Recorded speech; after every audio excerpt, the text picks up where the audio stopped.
नमस्कार। आए हुए सभी मूर्तियों को और आए हुए सभी लोगों को मेरा बहुत बहुत नमस्कार। ज्ञानवापी स्थित प्राचीन बाबा विश्वनाथ मंदिर में पूजा अर्चना के अधिकार के लिए दृढ़ता से केस लड़ने वाले सुप्रीम कोर्ट के अधिवक्ता विष्णु शंकर जैन जी को आप सभी भली भांति जानते हैं। यह अब किसी के परिचय के मोहताज नहीं है। आजकल आपको विभिन्न टीवी चैनलों में ज्ञानवापी मुद्दे पर डिबेट करते देखा जा सकता है। 2015 में आगरा कोर्ट में अपने याचिका दायर की कि ताजमहल नहीं, यह तेजो महालय शिव मंदिर है, अतः वहां हिंदुओं को पूजा पाठ करने का अधिकार दिया जाए। इस मामले में लगातार आगरा जाकर आप पैरवी कर रहे हैं। एक से ज्यादा विवाह भारत में सभी के लिए गैर कानूनी हो, इसके लिए आईपीसी की धारा 494 की संवैधानिका को चुनौती दी है। व्यवहार कुशल व सौम्य स्वभाव के धनी विष्णु शंकर जैन जी अपने पिता गुरु श्री हरिशंकर जैन जी के साथ राम जन्मभूमि, कृष्ण जन्मभूमि व अन्य प्रमुख केसेज में निरंतर जुड़े रहे हैं।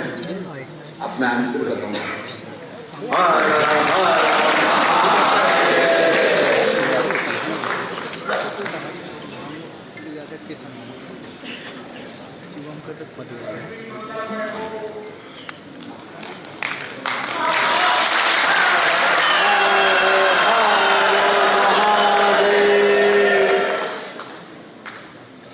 धर्म संस्थापना के देवता भगवान श्री कृष्ण के चरणों में मेरा नमन।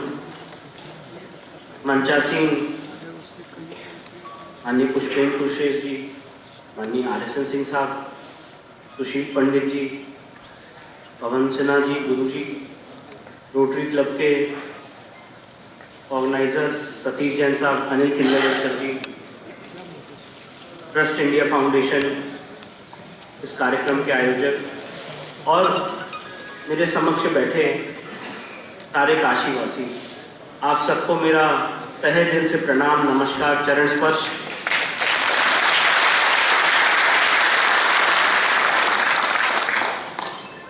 आज ये जो कार्यक्रम का आयोजन किया गया,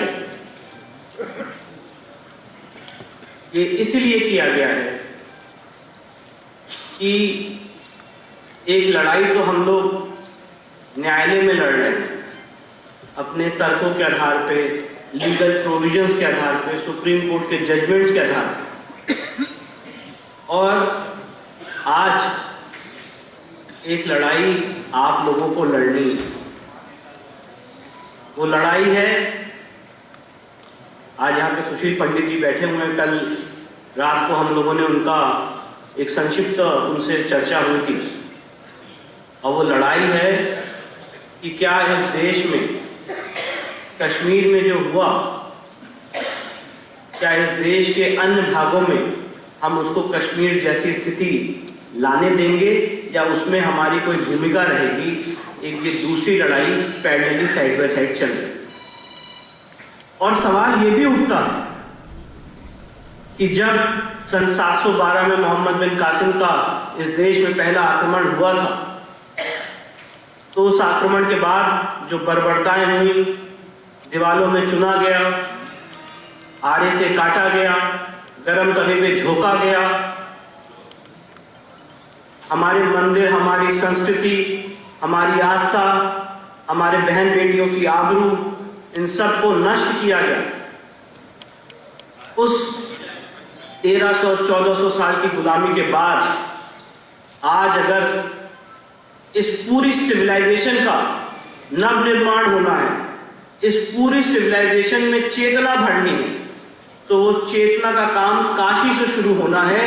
इसीलिए हम आपको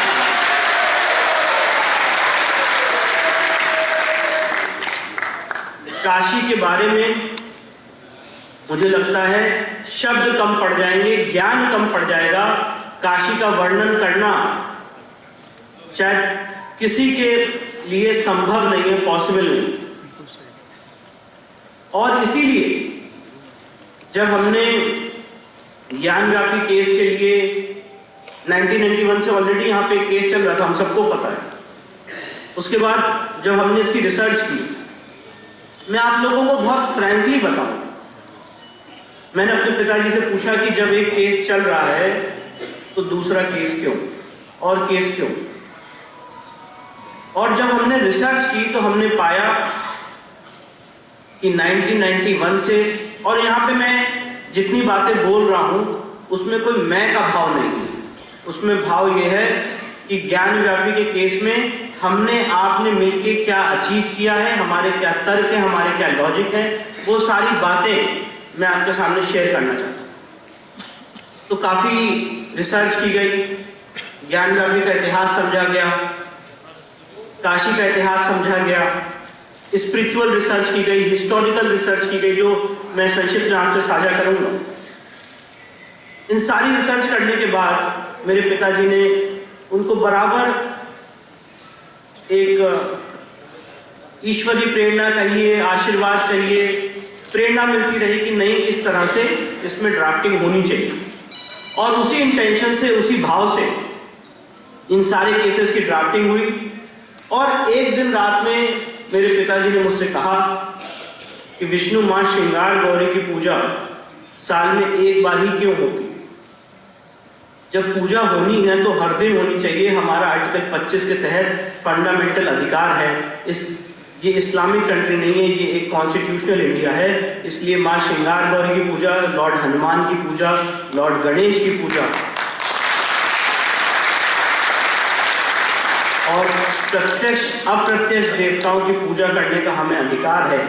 इसलिए मैं ऐसा समझता हूँ, मेरे पिताजी ने कहा कि वो ऐसा समझते हैं और उनको ऐसी दृष्टि है, उनको ऐसा भाव है कि काशी में 5 महिलाओं की तरफ से माँ श्रृंगार गौरी की आदि शक्ति बनते हुए एक केस डालना चाहिए। और विश्वास मानिए, जो 5 महिलाओं की तरफ से केस डाला गया वो माँ श्रृंगार गौरी की आदि शक्ति का आशीर्वाद है कि जो 30 साल में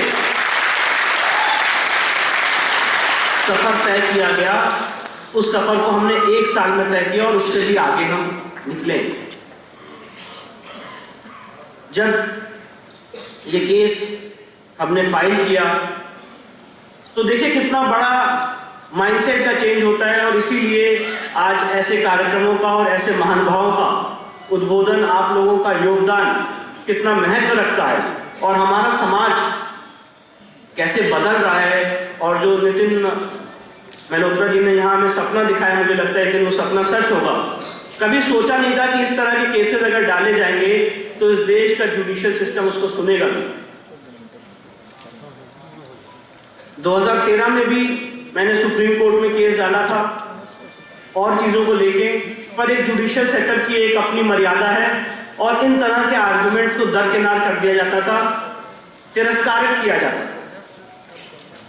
पर आप सबके बीच और काशी क्षेत्र का महत्व समझते हुए यहाँ पे एक माननीय जज थे जिन्होंने इन आर्गुमेंट्स को समझा और इतिहास रचने का काम किया।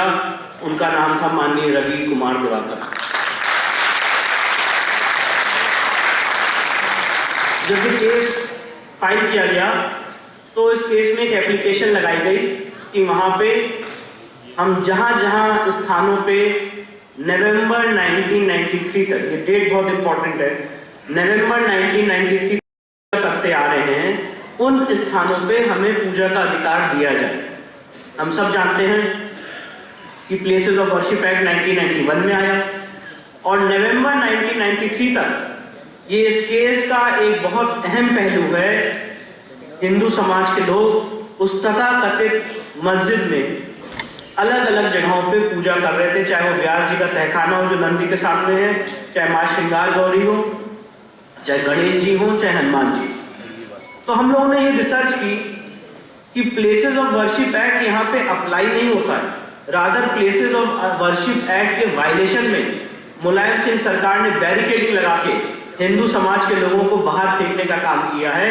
इसीलिए ये मुकदमा हमने दायर किया और जब फाइल किया तो माननीय रवि कुमार दिवाकर साहब के सामने ये अर्जी ली गई सिविल जज सीनियर डिवीजन के सामने कि हमें कमीशन जारी करने का आदेश दिया जाए और कमीशन जारी करके हम वो जगह चिन्हित करके एडवोकेट कमीशन की रिपोर्ट सबमिट करना चाहते हैं जहाँ पे हम पूजा करते चले आ रहे थे।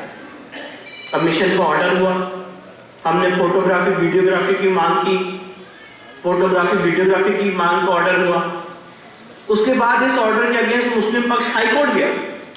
21 अप्रैल 2022 को इलाहाबाद हाईकोर्ट ने उनकी पिटीशन रिजेक्ट की और उसके बाद यह तय हुआ कि अब इसमें एडवोकेट कमीशन जारी हो।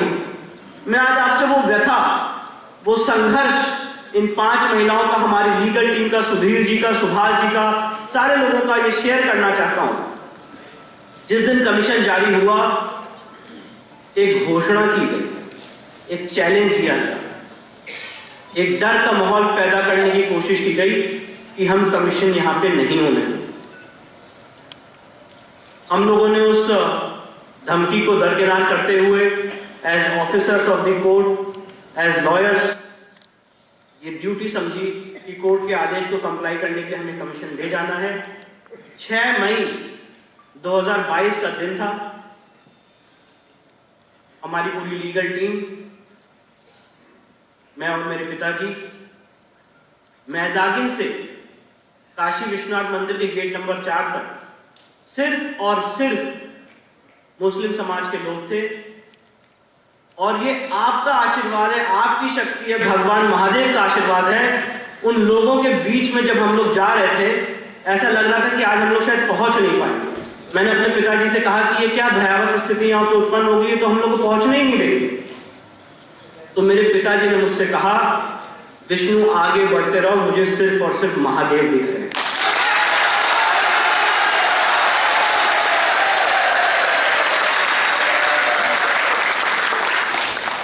मैंने अपनी माताओं बहनों का, जो इस केस में 4 माताएं बहनें पिटिशनर हैं, उनका रौद्र रूप देखा। घरेलू महिलाएं, सुधीर भाई, सुभाष भाई का रौद्र रूप देखा, जिन्होंने कहा कि कैसे नहीं अंदर जाने देंगे। एक तरफ नारे तकबीर के नारे लगते रहे और दूसरी तरफ निहत्ते लोग अपनी आस्था को रीस्टैब्लिश करने के लिए, सिविलाइजेशन को उनका हक दिलाने के लिए, उनका न्याय दिलाने के लिए अंदर जाते रहे, सारे नारों के, सारे डर के, सारे भय के बीच, क्योंकि हमें विश्वास था कि जो हमारी मांग है उसमें सच्चाई है। और जब कमीशन की कार्रवाई 6 तारीख को शुरू हुई, तो हमने आउटर एरिया का कमीशन किया। 7 तारीख को भी हमने बाहरी एरिया का कमीशन किया। और तब 7 तारीख को मैं आपसे बात साझा करना चाहता हूं, मुस्लिम पक्ष ने ये आरोप लगाया कि जो एडवोकेट कमिश्नर महोदय हैं ये बायस्ड है। हमारी पूरी लीगल टीम शॉक हो गई कि एडवोकेट कमिश्नर बायस्ड कैसे हो सकते। अभी तो कमीशन की कार्रवाई शुरू ही हुई है, अंदर भी नहीं गए हैं तथाकथित मस्जिद के, और उस ऑर्डर को मिस इंटरप्रेट किया जा रहा है। एडवोकेट कमिश्नर बायस्ड है। तो हम लोगों ने कहा सारी चीजें वीडियोग्राफ हो रही है, फोटोग्राफ हो रही है, बायसनेस से कोई बात नहीं आती। तो उन्होंने कहा नहीं, हम इनको बदलने की मांग करेंगे। सिर्फ और सिर्फ डिले टैक्टिक्स के आधार पे ये बात रखी गई 7 तारीख को। और ये षड्यंत्र आप लोगों को समझाने की मैं यहाँ पे चेष्टा कर रहा हूं। 7 तारीख को एडवोकेट कमीशन महोदय की प्रोसीडिंग वहीं पे ड्रॉप हुई, आगे नहीं बढ़ पाई, और एक अर्जी लगाई गई कि एडवोकेट कमीशन बदला जाए। इसी बीच मुझे एक डेट अच्छे से याद है, 8 मई 2022 को एक स्टेटमेंट आया कि ये केस, ये महिलाएं विड्रॉ कर रही हैं, वापस ले रही हैं। हम लोगों ने अपनी महिला, अपनी जो मातृशक्ति, अपनी जितनी 4 याचिकर्ता हैं, लक्ष्मी देवी, सीता साहू, मंजू व्यास, रेखा पाठक, इन सबसे बात की। इन लोगों ने हमें बताया कि भैया बहुत सारे ऑफर आ रहे हैं, बहुत सारे प्रलोभन आ रहे हैं, बहुत सारा प्रेशर दिया जा रहा है पावर ऑफ अटॉर्नी देने का, और कहा जा रहा है केस विड्रॉ कर लो, बहुत फायदा होगा। तो मैंने इनसे पूछा, आपने क्या कहा, आपकी क्या राय है? उन्होंने कहा भैया जहर खा लेंगे केस विड्रॉ में।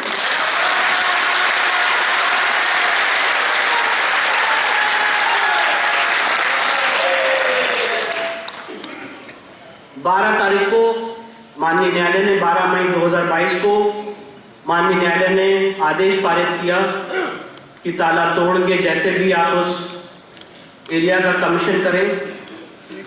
जब कमीशन किया गया तो अपनी संस्कृति, अपनी सभ्यता, हमारे पुरखों की जो यहाँ विरासत थी, उसके साथ किस तरह से खिलवाड़ किया गया, ये काम हमने देखा। वेस्टर्न साइड पे मां श्रृंगार गौरी का विग्रह, नागर शैली से बना हुआ मंदिर। जब पहला तहखाना खोला गया जो एजाज भाई के कब्जे में था, उसकी चाबी खोली गई तो वहां पे घंटियों के चिन्ह, पिलर पे हिंदू मंदिरों की सभ्यताएं, संस्कृत के श्लोक, देवी देवताओं को रखने के आले, व्यास जी का तहखाना, उसमें संस्कृत के श्लोक, कटी हुई मूर्तियां, देवी देवताओं को रखने के आले। जो गुंबद है उसके नीचे हिंदू मंदिर का शिखर, जो 3 गुंबद आप लोग देखते हैं उसके नीचे कटा हुआ हिंदू मंदिर का शिखर। और हद तो तब हो गई जब हम लोग मस्जिद के सेंट्रल डोम में गए तो वहां पे कैलेंडर लगा हुआ था, उस कैलेंडर पे लिखा था ज्ञान व्यापी मस्जिद। और जब उस कैलेंडर को उठाया तो उसके नीचे स्वास्तिक का चिन्ह मिला। पूरा का पूरा स्ट्रक्चर हिंदू सभ्यता से, हिंदू मंदिर से, हमारे आदि विश्वेश्वर की जो ओरिजिनल नक्शा था, उनका ओरिजिनल मंदिर था अष्ट मंडप का, उससे भरा हुआ मिला। और 15 मई तक हम लोगों ने ये सारी कमीशन की कार्रवाई की।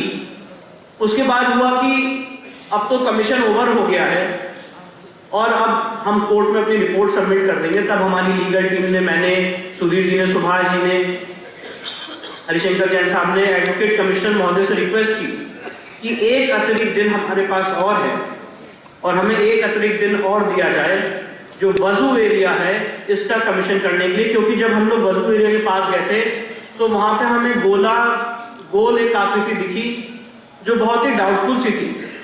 और हमने जब वहां पे रिक्वेस्ट की कि इसको पानी कम किया जाए, हम उसमें अंदर जाके देखना चाहते हैं, तो बोला क्या बहुत सारी मछलियां मर जाएंगी। तो हम लोगों ने भी कहा कि हम लोग जैन हैं, मछलियां तो नहीं मरने देंगे। तो इसीलिए हमने प्रशासन से ये रिक्वेस्ट की कि वहां पे ऑक्सीजन की व्यवस्था की जाए। 16 तारीख को 2 घंटे के लिए कमीशन, 16 मई 2022 को 2 घंटे के लिए कमीशन होना था। उस वजू एरिया का पानी कम किया गया। हमारी लीगल टीम वहां पे अंदर पहुंची और मैं आप लोगों को वो नज़ारा आप लोगों के साथ शेयर करना चाहता हूं। जब 370 साल बाद, 400 साल बाद, मुझे नहीं पता नहीं कितने सालों के बाद हम लोगों ने अपने आराध्य देवता को देखा तो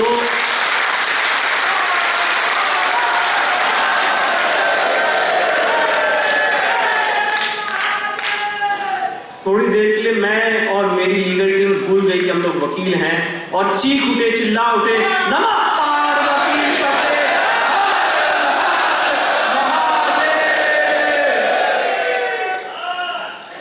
और उसी क्षण निश्चय कर लिया कि ये आज आखिरी दिन है जब हमारे बाबा के ऊपर वजू हुआ है, उनकी बेअदबी हुई है। आज के बाद अपने बाबा की वजू और बेअदबी नहीं होगी।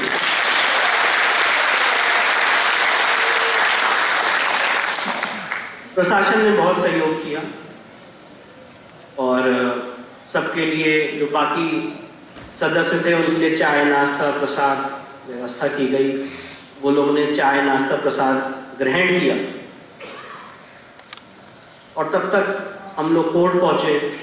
कोर्ट के सामने ये अर्जी थी कि वहाँ पे शिवलिंग बरामद हुआ है और 11:30 बजे नमाज पढ़ने आएंगे। और जिस तरह की धमकियाँ दी गई और जिस तरह का कंडक्ट है पास में, ये बहुत पॉसिबल है कि ये शिवलिंग और जो केस प्रॉपर्टी का पार्ट है इसको डिमोलिश और डिस्ट्रॉय किया जा सकता है, इसलिए आप इसको इमीडिएटली प्रोटेक्ट करें। माननीय न्यायालय ने हमारी रिक्वेस्ट को सुनते हुए ऑर्डर 39 रूल 1, 2 और 3 के तहत केस प्रॉपर्टी को प्रिजर्व करने के लिए x party interim order pass करने के उनका अधिकार था। उन्होंने तुरंत आदेश पास किया कि शिवलिंग का एरिया तत्काल प्रभाव से सील किया जाता है।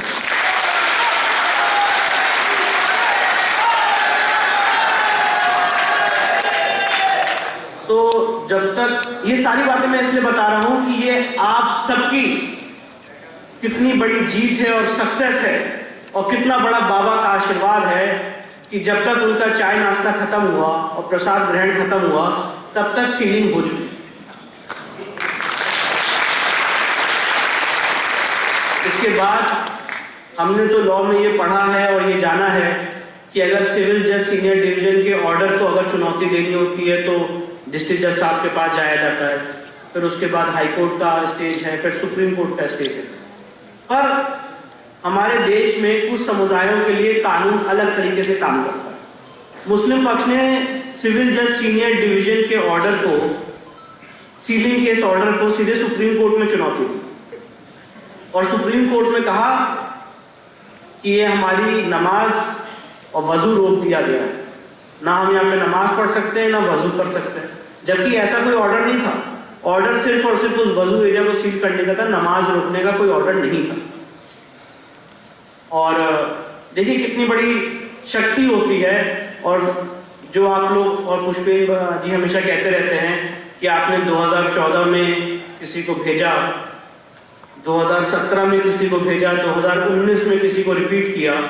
ये शक्तियां जब समाज जागृत होता है तो ये शक्तियां किस तरह से जागृत होती हैं। सुप्रीम कोर्ट के पटल पे कहा गया कि ये जो सीलिंग का ऑर्डर है इसको तुरंत, इस सीलिंग के ऑर्डर को वेकेट किया जाए। और जिद यही थी कि हम यहीं पे वजू करेंगे। तो सुप्रीम कोर्ट में यूपी सरकार की तरफ से, और मैं चाहूंगा इस बात को थोड़ा गौर दें, सुप्रीम कोर्ट में यूपी सरकार की तरफ से केंद्र सरकार के एक बहुत ही सीनियर लॉ ऑफिसर अपीयर हुए और उन्होंने सुप्रीम कोर्ट में स्टेटमेंट दिया कि अगर उस शिवलिंग को टच भी कर लिया तो लॉ एंड ऑर्डर प्रॉब्लम है।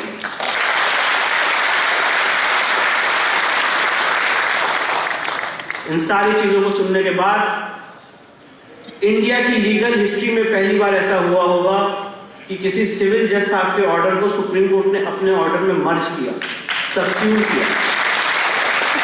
और सुप्रीम कोर्ट ने कहा कि अच्छा, अगर आपको ऐसा लगता है तो नमाज पढ़ने, अगर आपकी नमाज पढ़ना रोका गया है तो हम उसको क्लैरिफाई कर देते हैं, आप अपनी नमाज पढ़ते रहिए, पर जो सीलिंग है वो इंटैक्ट रहेगी और उस एरिया पे वजू नहीं होगा, वहां पे कोई भी तरह की एक्टिविटी नहीं होगी और वो एरिया वैसे का वैसा ही सील्ड रहेगा। इसके बाद सारे केसेस डिस्ट्रिक्ट जज साहब के सामने ट्रांसफर किए गए। माननीय डिस्ट्रिक्ट जज साहब के सामने बहुत ही इलैबोरेट बहस हुई, प्लेसेस ऑफ वर्शिप एक्ट क्यों नहीं अप्लाई करता है, कैसे हमारा वहां पूजा का अधिकार है।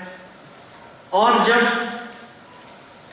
महादेव किसी के सर पे विराजमान हो जाते हैं तो लोग महादेव के खिलाफ भी काम नहीं कर पाते, ये भी हमने होते हुए देखा।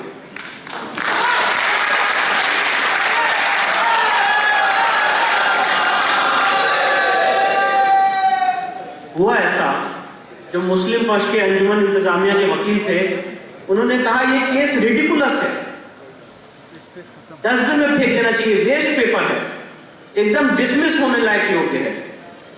और उनका तर्क ये था कि दीन मोहम्मद में इस केस को ऑलरेडी वक्फ प्रॉपर्टी घोषित किया जा चुका है और मैं वक्फ, उन्होंने कहा कि मैं वक्फ प्रॉपर्टी और दीन मोहम्मद की वो पैरा पढ़ के सुनाना चाहता हूं आपको, जिसमें ये केस ऑलरेडी, आप उस पैरा को पढ़ लेंगे तो आप उस पैरा को पढ़ के इस केस को डिसमिस कर देंगे। बहुत चिल्ला के जोरों से कोर्ट में बोला कि दीन मोहम्मद का केस मेरे पे अप्लाई करता है, दीन मोहम्मद का केस मेरे पे अप्लाई करता है, और दीन मोहम्मद का वो पैरा 40 पढ़िए, पैरा 38 पढ़िए, और आप उसको पढ़ेंगे तो ये केस अभी डिसमिस हो जाएगा। तो जज साहब ने भी कहा कि पढ़िए। अब जब दीन मोहम्मद के केस का पैरा 40 पढ़ा गया तो उसमें लिखा हुआ है कि यहाँ पे मंदिर तोड़ के मस्जिद बनाएंगे, ये जगह वक्फ नहीं है, ये जगह वक्फ नहीं है, मंदिर तोड़ के मस्जिद नहीं बनाई जा सकती।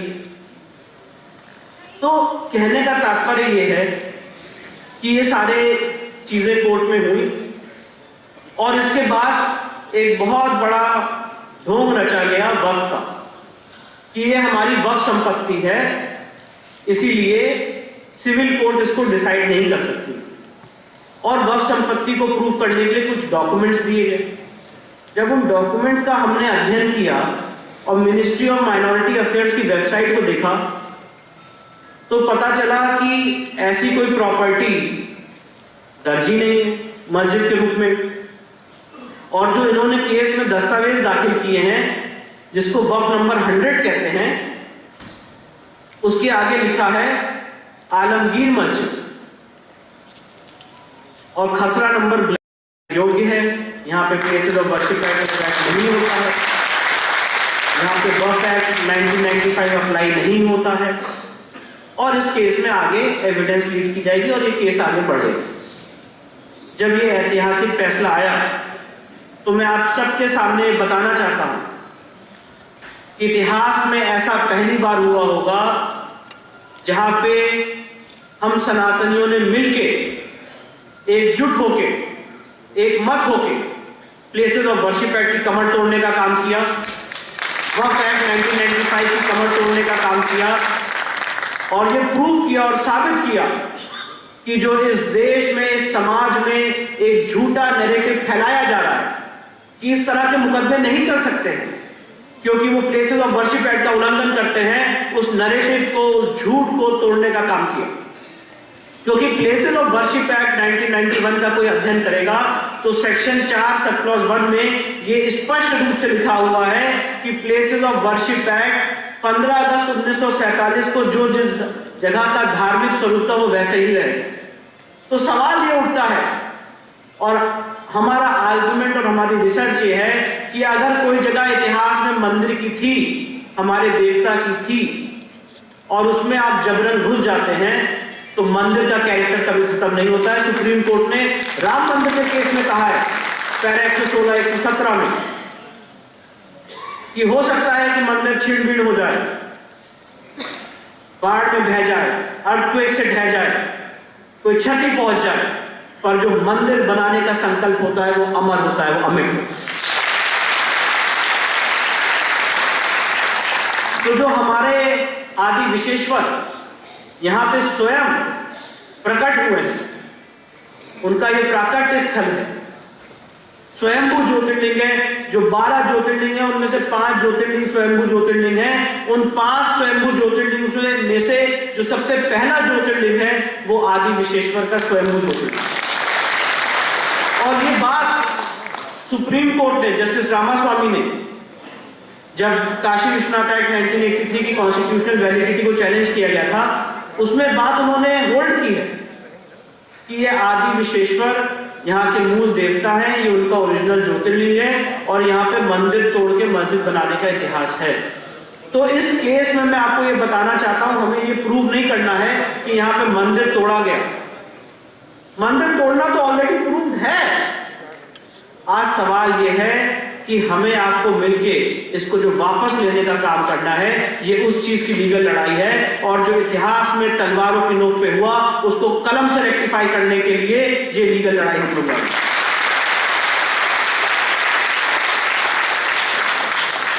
अब हमने इसमें आर्कियोलॉजिकल सर्वे ऑफ इंडिया द्वारा वैज्ञानिक जांच की मांग की है।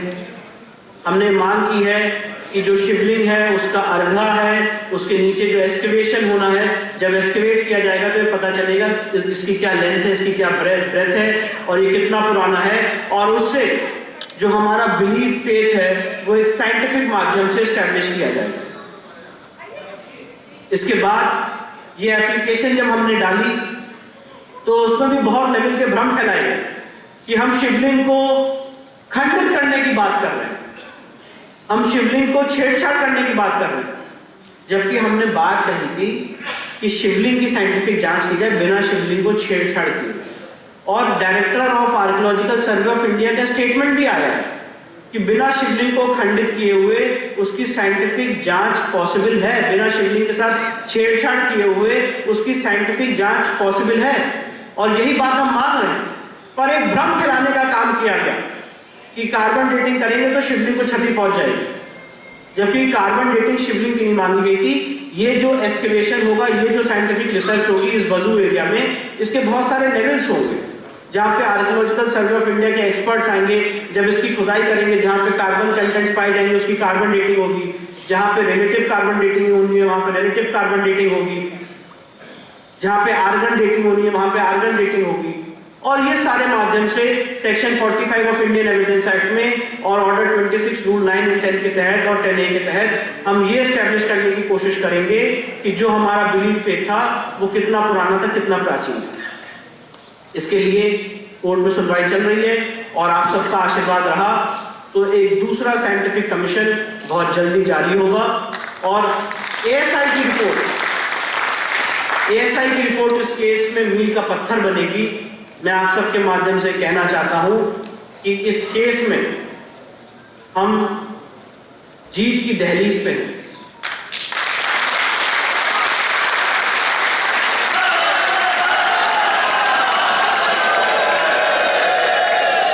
हम जीत की दहलीज पे।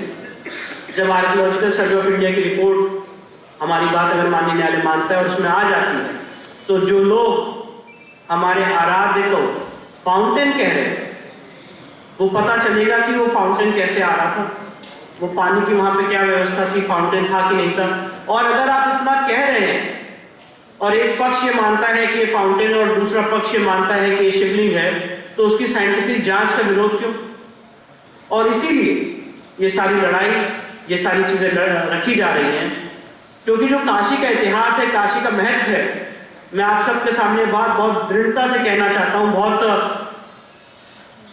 सीरियसली बात कहना चाहता हूं कि काशी हमारे लिए कितनी प्राचीन है ये हमें भी नहीं पता है। जब इस सृष्टि की उत्पत्ति नहीं हुई तब से काशी है।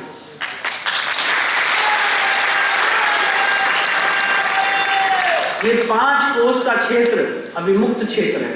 यहाँ पे काशी विश्वनाथ मंदिर के मुख्य पुजारी बैठे हुए माननीय श्रीकांत जी, और मैंने उनसे वादा किया, एक कॉरिडोर बना था जब उन्होंने पूजा की थी, और ये हम सब लोगों की धारणा है, मंशा है कि जो हमारे वहां पे बाबा मिले हैं, वहां पे बहुत जल्द आप ये नजारा देखेंगे कि माननीय श्रीकांत जी हमारे प्रधानमंत्री के साथ दोबारा रुद्राभिषेक करते हैं।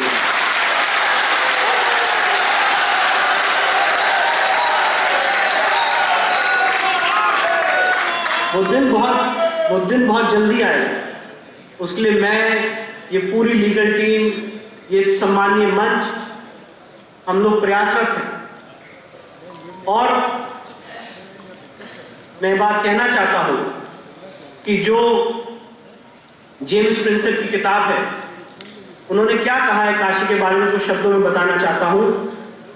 हम लोग एक्चुअली लीगल सर्कल्स में एक कल्चर डेवलप हो गया है कि अपने शास्त्रों को कोट करने के बजाय जो फॉरेन राइटर्स हैं, जब उनको कोट करते तो लगता है कि बड़ी नॉलेज में बात करें। तो हमने दोनों तरह की रिसर्च की, जो फॉरेन राइटर्स ने लिखा है और जो हमारे शास्त्रों ने कहा। तो जेम्स प्रिंसेप क्या कहते हैं? Vedas and Shastras all testify that Visheshwas is the first of the Devas, Kashi the first of the cities, Ganga the first of the river, and the charity first of the virtues. Vedas और शास्त्र ये सब testify करते हैं कि विश्वेश्वर इस सृष्टि के सबसे प्रथम देव हैं, काशी सबसे पहली नगरी है, गंगा सबसे पहली नदी है, और चैरिटी सबसे पहली वर्च्यू है। इसके बाद जो सबसे महत्वपूर्ण है, स्कंद पुराण का चैप्टर नंबर 6 वर्ष नंबर 71 पेज नंबर 58, और ये मांग हमारी इस 5 कोस के अविमुक्त क्षेत्र की है। ये क्या कहता है? All other forsaken Avimukta places are procured through Kashi. Nirvana to get rid from the cycle of death and rebirth is achieved only after getting Kashi. मुक्ति सिर्फ और सिर्फ काशी से मिलती है। The benefit of nirvana is not achieved by any other means, even by residing in any other religious place. तो काशी इस 5 कोस के अविमुक्त क्षेत्र में मुक्ति का मार्ग, ज्ञान का मार्ग, ये स्कंद पुराण में लिखा हुआ है। इसके बाद फर्दर स्कंद पुराण का चैप्टर नंबर 7 पेज नंबर 250 वर्ष नंबर 131 ये कहता है, Avimukta area is in the circle of 5 kos. At this place there is Vishweshwar Shivling which is Jyotirling. ये हमारे शास्त्रों में लिखा, और ये तब का लिखा हुआ है जब कोई ना फॉरेन राइटर था, ना जब कोई ना यहाँ पे आक्रांता था।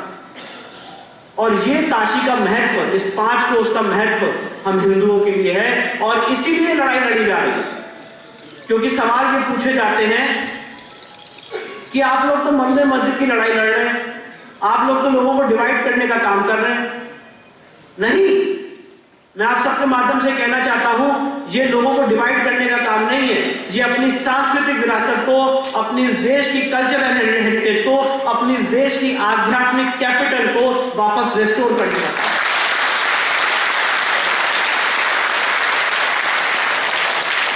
और ये बहुत सारे शास्त्रीय प्रोविजंस हैं, मैं आपके सामने उसको पढ़ के टाइम नहीं जाया करूंगा, क्योंकि आपकी तरह मैं भी आज इस गणमान्य मंच को सुनने के लिए उत्सुक हूं। पर मैं बात कहना चाहता हूं आप सबके सामने।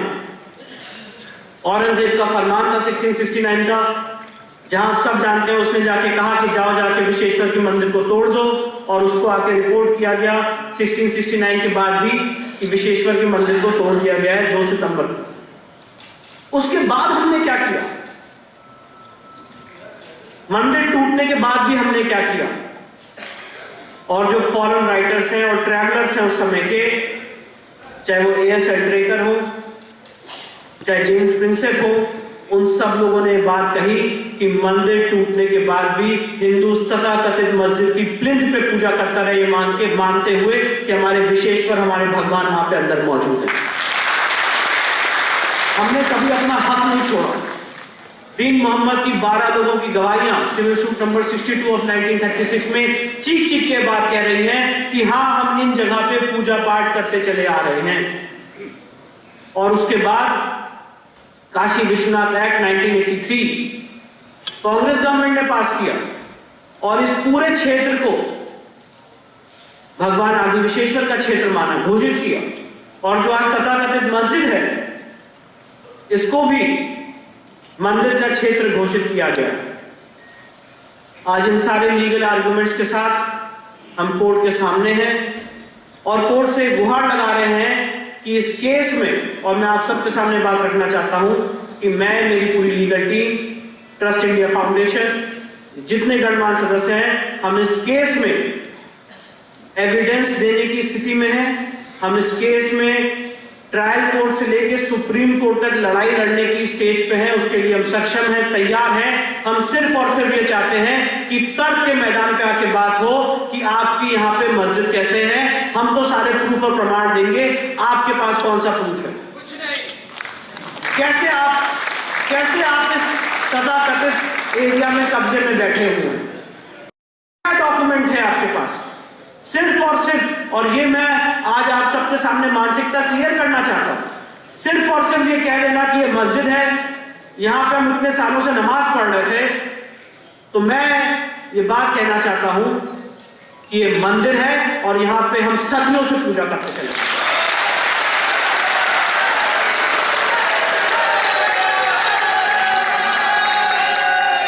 ये हमारी आस्था का केंद्र है, हमारी आस्था का केंद्र बिंदु है, और इसीलिए इसको रेस्टोर होना चाहिए। इसी कड़ी में ये सारे लीगल आर्गुमेंट्स रखे हैं। इसके साथ ही साथ ट्रस्ट इंडिया फाउंडेशन ने, पुष्पेन जी ने वक्फ एक्ट 1995 को खत्म करने के लिए एक मुहिम छेड़ी है। वो अपने भाषण में आप लोग को एक्सटेंसिवली बताएंगे कि वक्फ एक्ट 1995 कैसे अनकॉन्स्टिट्यूशनल है। पर मैं किस तरह से इस देश में तुष्टीकरण की राजनीति चली, उसका 2 उदाहरण देना चाहता हूं। और जब हम और आप अपने राइट्स के लिए अवेयर नहीं होते हैं तो हमको कैसे कुचला जाता है, उसका एग्जाम्पल देना चाहता हूं। पहला एग्जाम्पल है आप सबके सामने जीता जागता काशी का ये आदि विश्वेश्वर का केस। और मैं चाहूंगा कि आज के कार्यक्रम के बाद ये सवाल पूछा जाए कि प्लेसेस ऑफ वर्शिप एक्ट आने के बाद, जिसके सेक्शन 3 में लिखा हुआ था कि यथास्थिति रहेगी, मेरी बात को जरा गौर करिएगा।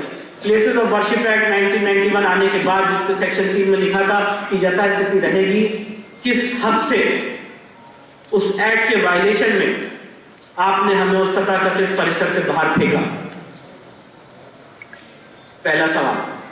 दूसरा सवाल, कोई भी, मैंने ये बात रखी है सबके सामने, कोई भी इस देश का सबसे टॉप मोस्ट लीगल यूनरी, जज, जूरी, एग्जीक्यूटर, कोई भी मुझे बताए जहां पे हमारे किसी पुजारी, पुरोहित, शंकराचार्य, महंत, पंडित को पब्लिक सर्वेंट का दर्जा दिया गया।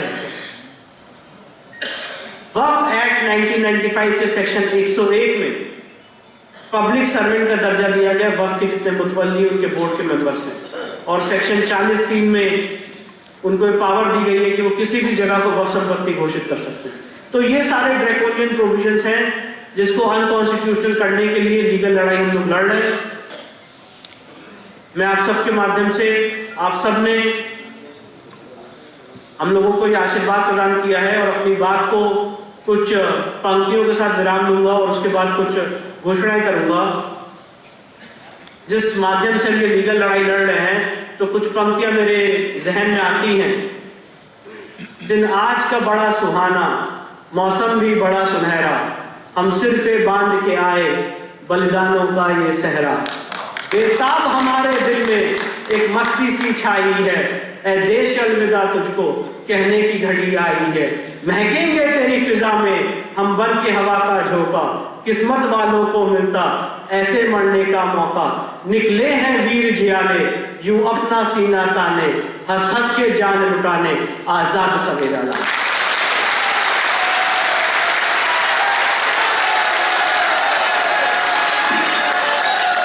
अब मैं मंच की इजाजत देते हुए जो हमारे इस केस की मात्र शक्ति है, जिनकी वजह से आज ये केस खड़ा हुआ है, माननीय सीता साहू जी, लक्ष्मी देवी जी, रेखा पाठक जी,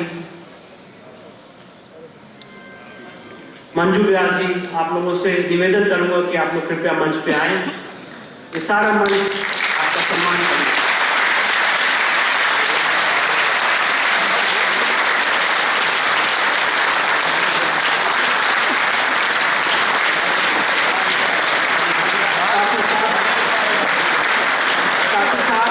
मैं ये भी निवेदन करूँगा कि जो हमारी मातृशक्ति के हस्बैंड्स हैं, उनके पति जो हैं वो भी मंच पे आए। लक्ष्मी देवी जी के पति आए, सोहन लाल जी मंच पे आए, बाल गोपाल जी मंच पे आए, विक्रम व्यास जी मंच पे आए, अतुल कुमार पाठक जी मंच पे आए।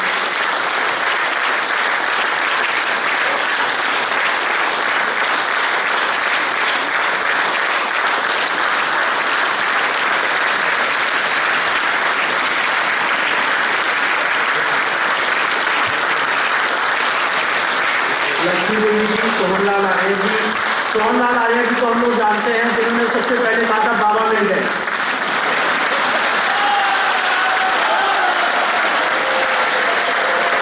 सीता साहू जी आए, बाल गोपाल साहू जी आए, मंजू व्यास जी आए, विक्रम व्यास जी आए, रेखा पाठक जी आए, अतुल कुमार पाठक जी आए। सब लोग वो लोग हैं जिन्होंने आज हिंदू समाज को गौरवान्वित करने का, शक्ति देने का काम किया है और ये साबित किया है कि अगर नारी शक्ति किसी चीज में लग जाए तो उस केस में कभी भी हार नहीं हो सकती, जीत ही जीत मिलेगी।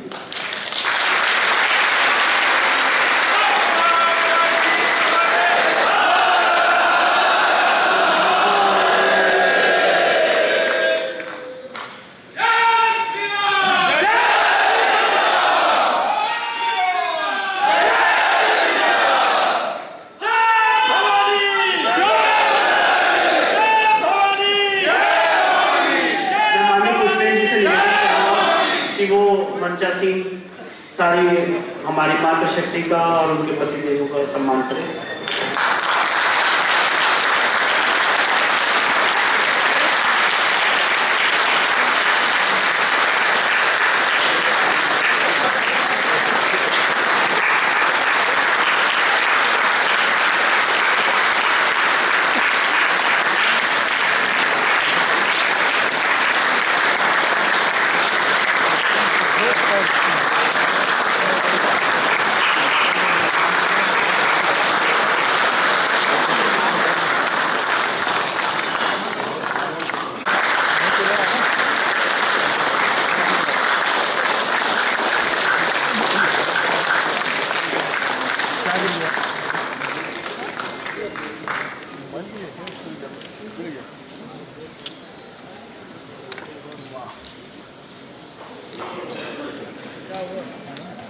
हमारी मातृशक्ति ने इस केस में बहुत अहम भूमिका निभाई है और अपना रौद्र रूप दिखा के इस केस को इस स्थिति में लाने का काम किया।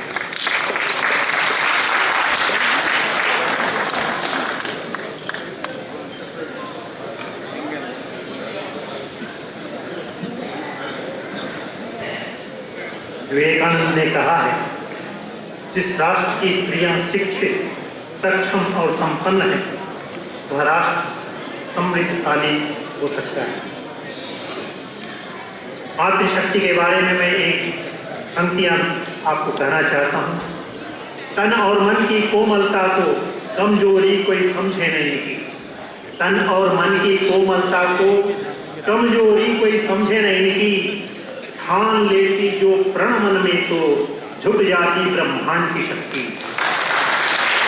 ये हमारा इतिहास गौरवशाली रहा है और जब जब देश और राष्ट्र पर कोई विपत्ति आई है तो मातृशक्ति ने आगे बढ़कर तन मन धन और सर्वोच्च न्यौछावर करने की अपनी प्रतिभा को से जो है इस देश को जो है बचाया है। आज हम इस मातृशक्ति को नमन करते हैं।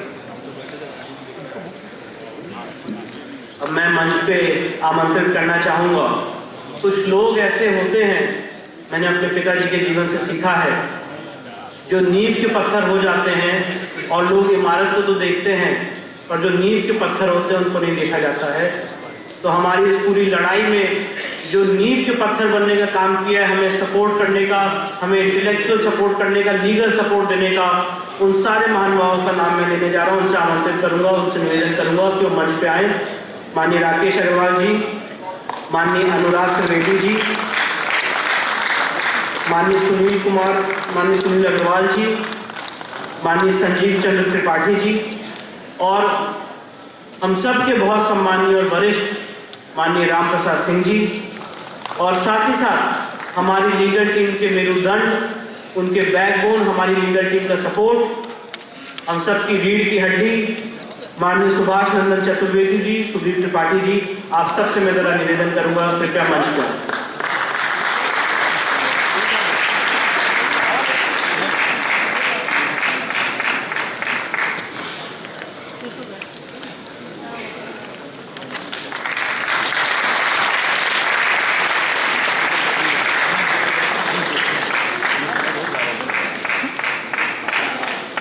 ये लोग वो साधारण व्यक्तित्व हैं जिन्होंने इस पूरी मुहिम को समझा, अपना योगदान दिया, तन मन से, धन से, हर चीज में अपना इंटेलेक्चुअल सपोर्ट दिया और आदि विशेश्वर की इस लड़ाई को यहाँ तक लाने के काम में बहुत बहुत मदद की। आज ये सम्मानीय मंच उनका सम्मान करेगा।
भारत माता की जय।